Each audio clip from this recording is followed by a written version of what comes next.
அனைவருக்கும் வணக்கம்.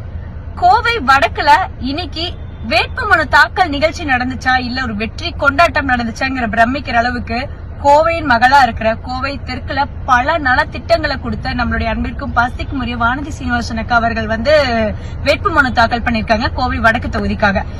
பல விஷயங்கள் பல ஒரு பேச்சுக்கள் எல்லாம் அடிபட்டு இருந்த நிலையில அந்த பேச்சுக்கள் எல்லாத்துக்கும் முற்றுப்புள்ளி வச்சு நாங்க எல்லாரும் ஒரே குடும்பம், தாமரை குடும்பமா தான் இருக்கோம் அப்படிங்கறதுக்கு சாட்சியா இந்த வேட்புமனு தாக்கல் நிகழ்ச்சியில பல இளைஞர்களை அரசியலுக்குள்ள ஈர்த்து பல இளைஞர்கிட்ட எழுச்சி ஏற்படுத்த எழுச்சி நாயகன் திரு அண்ணாமலை அண்ணா அவர்களும் கலந்துகிட்டாங்க. அவர்கள் கூட சேர்ந்து ராஜஸ்தானுடைய முதல்வர் அவர்களும் கலந்துகிட்டாங்க. இங்க நாங்க அதை பண்ணுவோம் இதை பண்ணுவோம் அப்படின்னு சொல்லி ஓட்டு கேட்க போறது இல்ல.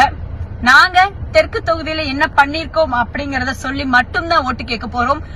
முக்கியமா பல விஷயங்கள் இருக்கு. ஆனா பெண்களுடைய வாழ்க்கையில முன்னேற்றத்தை கொடுக்கக்கூடிய பல விஷயங்கள்ல ஒன்னா இருக்கிற சுயம், அமுதம், இதம் அப்படிங்கிற திட்டத்தை செயல்படுத்தி அதன் மூலியமா எத்தனையோ பெனிஃபிட் கிடைச்ச பெண்களுடைய ஆதரவின் பேர்ல இப்ப வடக்கு தொகுதியில் இருக்கிற பெண்களுக்கும் தன்னோட வாழ்க்கையை மேம்படுத்திக்கிறதுக்கு ஒரு வாய்ப்பா நம்மளுடைய அக்கா வடக்கு சட்டமன்றத்துல நிக்கிறாங்க.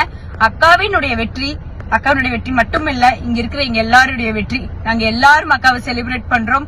ஏன்னா ஒரு பெண்ணா பல விஷயங்களை சாதனை பண்ணிட்டு இருக்காங்க. கண்டிப்பா கோவை வடக்குல தாமரை மலர்ந்தே தீரும். என்டிஏ கூட்டணிக்கு எல்லாரும் வாக்களிங்க. அக்காவுடைய பயணம் நாங்க இது செய்ய போறோம் அது செய்ய போறோம்ங்கிறது கிடையாது. நாங்க என்னென்னலாம் செஞ்சிருக்கோம் அதெல்லாம் வடக்குலயும் வரப்போகுதுன்னு சொல்லி ஓட்டு கேட்க போறோம்.